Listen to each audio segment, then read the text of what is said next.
नमस्कार, मैं रवीश कुमार। आपका अंदाज़ा सही है कि क्या कहने जा रहा हूँ, लेकिन गुजारिश है कि जो भी कह रहा हूँ उसे धीरज के साथ सुनिएगा।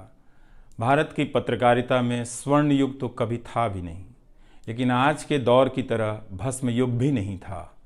भस्म युग से मेरा मतलब है जहाँ इस पेशे की हर अच्छी बात तेज़ गति से भस्म की जा रही हो।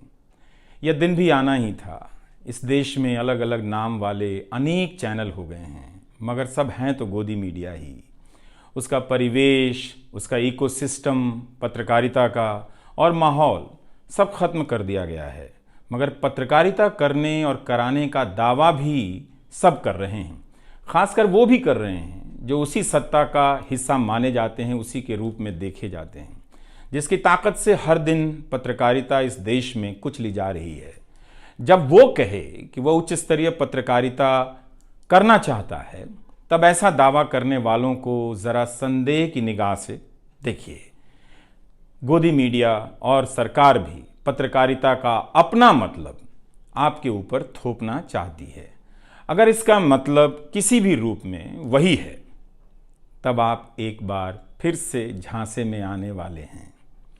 इस वक्त अपने संस्थान को लेकर कुछ खास नहीं कहना चाहता, क्योंकि भावुकता में आप तटस्थ नहीं होते, ऑब्जेक्टिव नहीं हो सकते हैं। एनडीटीवी में 26-27 साल गुजारे हैं। इतनी लंबी यात्रा के अपने उतार चढ़ाव भी हैं। अनेक साथी, वरिष्ठ, कनिष्ठ सब शामिल हैं। कितने लोगों ने साथ दिया है। इन अनुभवों के बारे में कभी भी वस्तुनिष्ठ तरीके से नहीं बोला जा सकता, और आज के दिन तो बिल्कुल नहीं, क्योंकि कई बार तथ्यों के साथ भावनाएं मिल जाती हैं और भावनाओं के तूफान में बहुत सारे तथ्य छूट जाते हैं। बेहतर है कि इसे संक्षिप्त ही रहने दिया जाए। जो आदरणीय शख्स हैं उन्हें मैं याद कर ही रहा हूँ। काफ़ी सारी शानदार यादें हैं एनडीटीवी में, अब दोस्तों के बीच सुनने सुनाने के काम आएंगी। आज के दिन किसी एक व्यक्ति का नाम लेना मुश्किल हो रहा है, तब जब आपके पेशेवर जीवन में अनेक लोगों का हाथ हो, कैसे एक का नाम ले सकते हैं। मैं जानता हूं कि पूर्व सहयोगी, मौजूदा सहयोगी सब मुझ में अपना हिस्सा देखते हैं, और वो सही भी है। मुझे सभी से कुछ ना कुछ मिला है। मैं सबका ही आभारी हूं। इसलिए एक का जिक्र कर बाकी को छोड़कर आप न्याय नहीं कर सकते, खासकर ऐसे दिन। वैसे भी इस वक्त तो हर चेहरा ही अच्छा नज़र आ रहा है, क्योंकि सबने मेरे अनुभवों को, मेरे जीवन को समृद्ध किया है। बेटी विदा होती है तो वो दूर तक पीछे मुड़कर मायके को देखती रहती है। मैं इसी स्थिति में हूँ। अभी मुड़कर देख लेने दीजिए, फिर कभी विस्तार से एनडीटीवी की बात करूँगा, लोगों के बारे में और एनडीटीवी के बारे में, डॉक्टर रॉय, राधिका रॉय के बारे में भी। मैं कई लोगों की प्रतिक्रियाएं पढ़ रहा था। बहुत सी बातें तो मुझे आज ही पता चली। हैरानी हुई कि हर किसी के पास एनडीटीवी का एक अलग ही किस्सा है। वाकई उन 27 वर्षों के बारे में ठहर कर और संभल कर बात करने की ज़रूरत है। एनडीटीवी ने एक चीज़ सिखाई कि टीवी में और टीवी का एक ही मतलब होता है, टीम। एंकरों के स्टार बनाए जाने के बाद यह धारणा टूट गई, मगर आज भी टीवी के बुनियाद में यही है कि जितनी अच्छी टीम होगी उतना अच्छा काम होगा।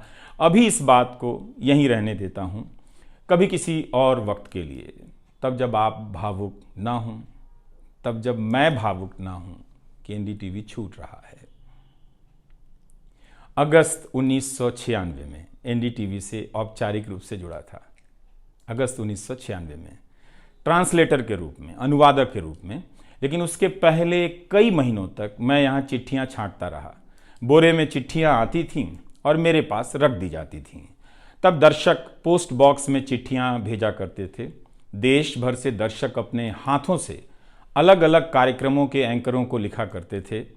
इन्हें पढ़ते हुए मैंने टीवी के कार्यक्रमों के आसपास दर्शकों को बनता देख रहा था।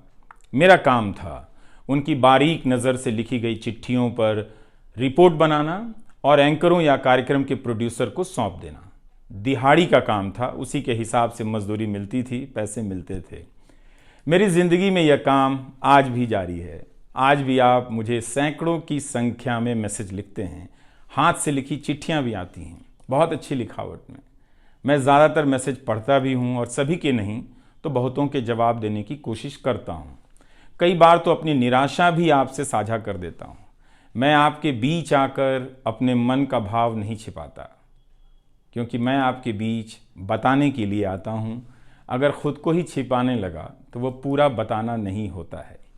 मुझे तो लगता है कि कई हजार दर्शकों के पास मेरे लिखे हुए जवाब होंगे।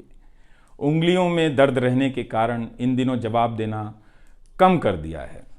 तो एक तरह से जिन चिट्ठियों से एनडीटीवी में मेरी शुरुआत होती है, उनका आना जाना आज भी जारी है, आज तक जारी था। वो काम आगे भी जारी रहेगा, लेकिन इतने सारे सुझावों, जवाबों, अपेक्षाओं, शिकायतों और डांट के बीच सोना, जागना और जीना मुझे आपके हवाले करता चला गया। मैं खुद के पास तो रहा ही नहीं, आपके बीच गया तो घर ही नहीं लौटा। शायद अब कुछ वक्त मिलेगा खुद के साथ रहने का।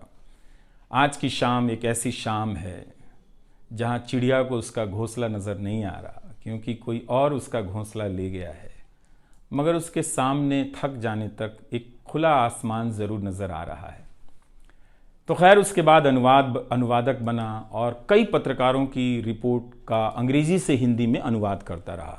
इसके बाद मैं रिपोर्टर बन गया और फिर मेरी दैनिक रिपोर्ट की अलग यात्रा शुरू होती है। रवीश की रिपोर्ट से काफ़ी कुछ सीखने को मिला। तो इस तरह से ये एनडीटीवी में ही संभव हुआ कि एक चिट्ठी छांटने वाला इसके एक चैनल का ग्रुप एडिटर, समूह संपादक बनता है और आज उसे छोड़ रहा है, इस्तीफा दे रहा है। बहुत बड़ी बड़ी शक्तियाँ पीछे खड़ी हैं इस एक पत्रकार के पीछे। तो स्वाभाविक है कि ये नौबत आनी थी, इसका अंदाज़ा मुझे पहले भी था। लेकिन जिस दिन आता है उस दिन अच्छा तो नहीं लगता है। लेकिन मैं आपसे यह भी कहना चाहता हूँ कि जब भी मेरे बारे में मूल्यांकन करें, इस बात की सहानुभूति मुझसे ना रखें कि मैं चिट्ठी छांटता था। मैं उनकी तरह नहीं हूँ कि अचानक चाय बेचने की बात करने लग गया। उतर रहा हूँ जहाज़ से, बात कर रहा हूँ चाय बेचने की। सहानुभूति के लिए या फिर अपने संघर्ष को महान बताने के लिए मैं ऐसा नहीं करना चाहता। इस देश में हर किसी का संघर्ष ही पहाड़ चढ़ने के जैसा है। आप एम्स के बाहर मरीज जो खड़े हैं, उनके परिजन जो खड़े हैं, उनसे मिल लीजिए। आपको पता चल जाएगा कि उनकी चुनौतियां कितनी बड़ी हैं और आपका दुख कितना कम है, छोटा है। लेकिन आज के दिन मैं आप सभी के बीच दर्शकों की बात करना चाहता हूं। इस दौर में कुर्सी पर बैठे किरदारों को टूटते हुए देखा, सबने देखा। संस्थाओं को भस्म होते देखा, आपने देखा। नफरती तूफान में लोगों को भटकते देखा, मगर मैंने इसी दौर में एक नई संस्था भी बनते देखी है। वह संस्था है जनता की संस्था, दर्शकों की संस्था। दर्शक ही अपने आप में इंस्टीट्यूशन बन जाते हैं। आप दर्शकों की संख्या भले कम है, मगर आप दर्शकों ने मिलकर जर्जर किए जा रहे इस लोकतंत्र में जनता नाम की संस्था का पौधा सूखने से बचा लिया। एनडीटीवी में मुझे जब भी अवसर मिला मैंने जान लगा दी। मैंने कभी उन अवसरों को अपने लिए नहीं देखा, बल्कि यही सोचा कि ये अवसर मुझे आप दर्शकों के लिए मिला है, इसलिए उन सभी अवसरों को आप दर्शकों की कहानियों से भरता चला गया और मैं आप दर्शकों का होता चला गया। आपका दावा मुझ पर बहुत बड़ा है, मैं जानता हूँ। आप मुझ पर बहुत दावा रखते हैं। मेरे आसपास आप दर्शकों की वजह से एक न्यूज़ रूम बन गया था, पब्लिक न्यूज़ रूम, जो दफ्तर के भीतर नहीं, आपके घरों में था, आपके दिमाग में था। दुनिया भर में फैले कितने दर्शकों ने आगे आकर मेरी मदद की है। आपने कभी मुझसे पैसे भी नहीं मांगे, कभी एहसान तक नहीं जताया। विदेशों में मेरे लिए वीडियो रिकॉर्ड किया, रिसर्च किया। मेरा हर कार्यक्रम किसी न किसी दर्शक के सहयोग का उदाहरण है। आप दर्शकों ने मेरी जानकारियों को दुरुस्त किया है, गलती की है तो डांटा भी है और काफ़ी कुछ उसमें जोड़ भी दिया है। कई सारे एक्सपर्ट, कई सारे छात्र, कई सारे प्रवासी भारतीय, स्थानीय भारतीय दर्शक बनने के साथ साथ मेरा साथ दे रहे थे और पत्रकार भी बन रहे थे और इस पेशे के एक छोटे से द्वीप को बचा रहे थे। इस प्रक्रिया को बिखरते देखना, दर्शकों के बनने की प्रक्रिया को बिखरते देखना और फिर से बनते देखना बहुत सुखद अनुभव रहा। आप दर्शकों में से कईयों ने मेरे लिए अलग अलग भाषाओं से अनुवाद तक कर दिया। संसाधनों की हमेशा मेरे पास कमी रही, मगर आप सभी ने मिलकर पूरी कर दी, सिर्फ इसलिए कि प्राइम टाइम में जो भी जाए ठीक से जाए। वो मेरा नहीं, आपका प्राइम टाइम था। कभी खराब शो कर दिया तो आपने अपनी निराशा बताने में कोई संकोच नहीं की। आप वाकई लाजवाब हैं। दर्शक ही मेरे नियमित संपादक हैं, निरंतर संपादक हैं आप दर्शक मेरे। मैं अक्सर कहता हूं कि एक पेड़ में कई बारिशों का पानी होता है। आपके जैसे दर्शकों के होने में ही किसी रवीश कुमार का होना है। आप हर मौसम में बरसात बनकर आ जाते हैं, सूखते पेड़ों को हरा करने आ जाते हैं। आज आपकी बदौलत यूट्यूब पर, ट्विटर पर कितने ही पत्रकार खड़े हो गए। आप उन सभी के पीछे खड़े हैं। आज कई वेबसाइट हैं जिन्हें आप सब्सक्रिप्शन के बहाने आर्थिक मदद देते हैं। जब लोकतंत्र में एक भी संस्था नजर नहीं आ रही थी, अदालतें कमजोर नजर आ रही थी, आ रही हैं, आप दर्शक नजर आ रहे थे। आज के दौर में आप ही पत्रकारिता के सबसे बड़े संस्थान हैं। पत्रकारिता अब संस्थानों में नहीं बची है, आप जैसे दर्शकों के बीच बची हुई है, जिनकी मदद से आज पत्रकार सवाल पूछ रहे हैं। यही आपका इस वक्त में सबसे बड़ा योगदान है। हो सकता है कि कोई जनता की आवाज को पूरी तरह कुचल दे, उसकी आवाज पर धार्मिक नफरतों की आंधी धूल को भर दे, ढक दे, लोकतंत्र को मिटा दे, मगर आप दर्शकों का होना हौसला देता है कि लोकतंत्र भले खत्म हो जाए, मगर उसकी चाहत कभी खत्म नहीं होगी, क्योंकि आप जैसे दर्शक अपनी जवाबदेही को, जिम्मेदारियों को बहुत खूब समझते हैं। इस मुश्किल वक्त में आपने एक पत्रकार पर भरोसा किया, उसे कितना प्यार दिया। कई बुजुर्ग माओं ने मेरे बाल सहला दिए, गाल छू लिए, तो किसी ने मेरे गमले में गुलाब के फूल लगा दिए, किसी ने चने का सत्तू भेज दिया कि मेरी सेहत ना खराब हो, किसी ने शहद भेज दी, किसी ने धूप में खड़े देखा तो सर पर गमछा तान दिया और छाता खोल दिया, किसी ने जेब में कलम रख दी, महंगी कलम। आज के दिन मैं एनडीटीवी से ज़्यादा आप दर्शकों को याद करना चाहता हूँ। आपके बिना मैं कुछ नहीं कर पाता। मुझे आप दर्शकों पर नाज है। कई बार लगता है कि मैं संस्था का कम, आप दर्शकों का प्रतिनिधि ज़्यादा हूँ। मुझे काम करने की आज़ादी मिली संस्था में, निर्बाध आज़ादी, और उस आज़ादी को मैंने हमेशा संभाल कर रखा, क्योंकि आपकी तेज नज़र मुझ पर थी। खुद को काफ़ी संभाला कि कुछ गलती ना आ जाए, कुछ मुझसे चूक ना हो और मुझ में अहंकार ना आ जाए और बदले में आज़ादी चली जाए। मेरे आगे दुनिया बदलती रही, मगर टेस्ट मैच के खिलाड़ी की तरह पिच पर टिका रहा। पर अब किसी ने मैच ही ख़त्म कर दिया है, उसे T20 में बदल दिया है। जनता को चवन्नी समझने वाले जगत सेठ हर देश में हैं, इस देश में भी हैं।